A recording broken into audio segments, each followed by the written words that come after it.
Teve um ponto aqui que você tocou, Salto, que foi muito bom. Você falou assim, o Brasil é um país que poupa pouco. E quando a gente poupa pouco, normalmente você tem uma taxa de juros um pouco mais alta.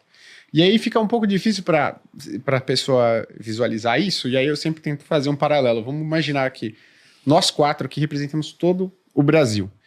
E aí, poxa, o Sérgio é o único que poupa, né? Ou seja, que gasta menos do que ele ganha. Ou seja, ele cria uma poupança. Eu, Ricardo e Salto, a gente quer consumir, a gente quer crédito. Qual que é o único dinheiro disponível na economia? É o do Sérgio. Sendo assim, eu, Ricardo e Salto, vamos ter que brigar por aquele único montinho de dinheiro. Então, ó, eu ofereço, Sérgio, 5% ao ano, Ricardo 7%, porque eu quero. O Salto 10%. E assim vai, porque tem pouco dinheiro disponível. Agora, se a situação inverte, a gente tem um cenário um pouco diferente. Se no final das contas o Sérgio é o único que gasta mais do que arrecada, e eu poupo, Ricardo poupa, o Salto poupa, poxa, ele vai ter diversas opções de financiamento. Será que eu pego o dinheiro com o Salto? Será que eu pego o dinheiro do Ricardo? Será que eu pego o dinheiro do Guilherme? E aí a mesa, né? O jogo vai virar. A gente já falou, Sérgio, você quer pegar dinheiro emprestado? Toma aqui, ó, 10% ao ano, Ricardo. Não, pega o meu. 7%, o Salto. Não, pega o meu. 6%.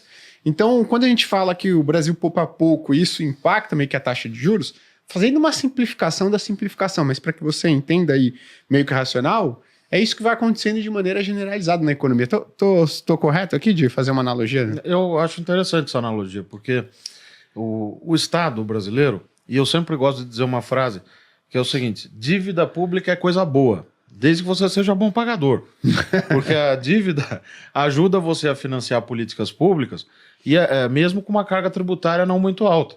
O problema é que a nossa carga tributária já é muito alta, 33% do PIB. Se você comparar controlando pela renda per capita, países que têm renda muito similar têm uma carga tributária, em média, 10 pontos mais baixa. Então a gente já tem uma carga muito alta e também tem uma dívida alta e crescente. Aí o que acontece? Exatamente o exemplo que você deu, a analogia, né? O mercado que tem poupança, ele olha para o Estado grande, obeso, e fala o seguinte: tá bom, eu te financio. Você parece que não vai quebrar, tem um tesouro que faz uma boa gestão da sua dívida, tem dinheiro em caixa, o mercado parece querer comprar os seus títulos, então eu vou te financiar, mas eu quero juros de 10,5, ou de 20, ou de 30. Então, essa relação, que no fundo é uma relação de oferta e demanda também, né? E o juro é o preço que vai equilibrando essas coisas, ela influencia muito as decisões do Banco Central. Eu estou apontando para o Sérgio, porque o Sérgio é meu mestre nessa matéria de Eu sou ex-Banco Central, não tenho culpa de nada agora.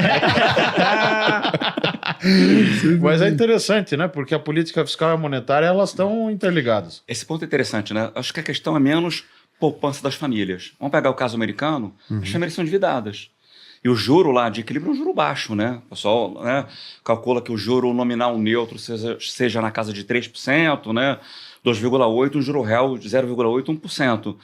Eu acho que o problema do Brasil é fiscal. E aí, vamos pegar o que está acontecendo agora, né? A política monetária, ela não estava frouxa. A Selic estava em 10,5%. É uma taxa, um juro real restritivo, né? Mas a economia está crescendo de forma pujante, 3,2%.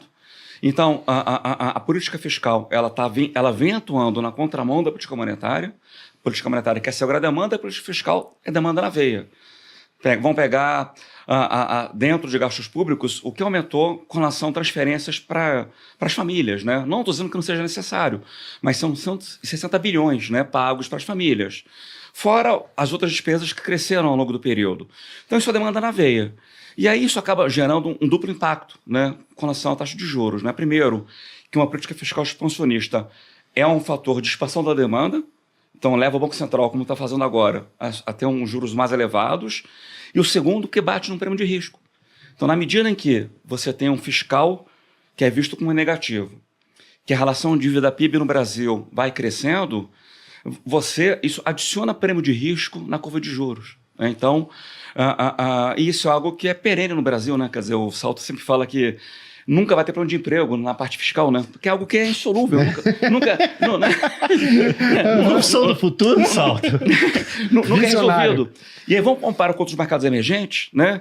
A nossa relação dívida-PIB é mais de 20 pontos percentuais acima da média de outros mercados emergentes.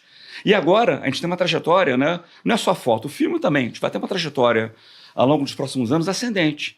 Então, que se percebe, olha, é um Estado que gasta cada vez mais e, portanto, ele tem que, assim, isso gera um prêmio de risco que aumenta a possibilidade de insolvência. E, na prática, qual é o impacto direto? O Tesouro tem que emitir mais títulos públicos para se financiar. Isso pressiona também oferta e demanda. E aí isso gera, né? Eu te financio, mas dado esse risco maior, eu quero um prêmio de risco para poder comprar um título público e financiar a dívida. E esse é também algo que, assim, algo que a gente não sai, né? A gente está, né, preso, né, nesse problema há muito tempo. Isso é muito interessante, porque, veja, não é que é fácil, né? Porque quem está de fora é fácil falar, mas veja, o caminho é tão claro, né? Se você tivesse uma política fiscal dura por 2, 3 anos, o Brasil seria outro, entendeu? Porque naturalmente o juro seria mais baixo, o investimento seria mais alto. E aí, claro, que não é só isso que vai fazer a gente crescer. Você precisa ter acordos comerciais, precisa recolocar o Brasil no mundo, fazer um monte de coisas. Investir bem em educação. Agora, imagina se a gente conseguisse, de fato, colocar o dedo na ferida. Olha, vamos acabar com as indexações no orçamento. O salário mínimo é uma política de mercado de trabalho e os gastos sociais vão ter outro tipo de política para crescer. E não a cada aumento de R$1 no salário mínimo gerar 469 milhões de reais de despesas, que é isso que acontece. Porque criou-se essa vinculação e não se consegue acabar com isso. As vinculações da saúde e da educação. Quando a gente fala isso, lá vem economista que é contra a saúde e a educação. Imagina, a gente é a favor da saúde e da educação. Por isso que a gente está falando isso. Só que a Constituição de 88, ela pecou por excesso, de certo modo, porque ela falou, vamos carimbar aqui que a saúde e a educação tem que crescer junto com a receita. Tá, mas você gera um incentivo perverso, porque aí os políticos e os gestores e os servidores acabam não conseguindo defender uma agenda de avaliação, de monitoramento, para ver se o dinheiro está sendo bem gasto, etc, etc. Então, o grande desafio que nós temos continua a ser a política fiscal. Perfeito. E pegando um exemplo, né? Governo Temer, o breve, né? Gostei da... Ponte para o futuro. É o título do filme. Assim, pouquíssimo tempo, né? Mas foi uma política fiscal sólida e parafiscal também, né? O BNDES, né? Polo de dar subsídio, né? Foi criada a TLP. O que isso permitiu, na verdade, o câmbio começou a se valorizar, a desinflação avançou e os juros caíram. Então, assim, mostrou claramente, num período curto de tempo, né, que ao se adotar uma política fiscal sólida, isso gerava uma série de impactos positivos, né, para o bem-estar da população. Quer dizer, menos inflação, menos juros e mais atividade. Mas parece que a gente aqui está acostumado a repetir os erros, né? E eu acho que o governo atual, né, compra muito a tese que, olha, eu tenho que ficar popular, para ficar popular a atividade tem que ficar aquecida, e o motor para isso é ter gasto público forte, né, e crescente. E, no fundo, na verdade, a gente já viu que deu errado no passado, né? Porque isso, em algum momento isso bate muito em prêmio de risco, como vem acontecendo um pouco esse ano também, né? Assim, o câmbio deprecia mais e, na medida que os juros sobem, o câmbio deprecia por prêmio de risco, qual é o resultado? Mais inflação, menos crescimento. Qual foi o pior exemplo disso? O governo Dilma, né? No qual essa política foi testada ao extremo e deu muito errado. No fundo, gerou uma mega recessão com a inflação lá em cima e com juros no final muito elevados. Excelente.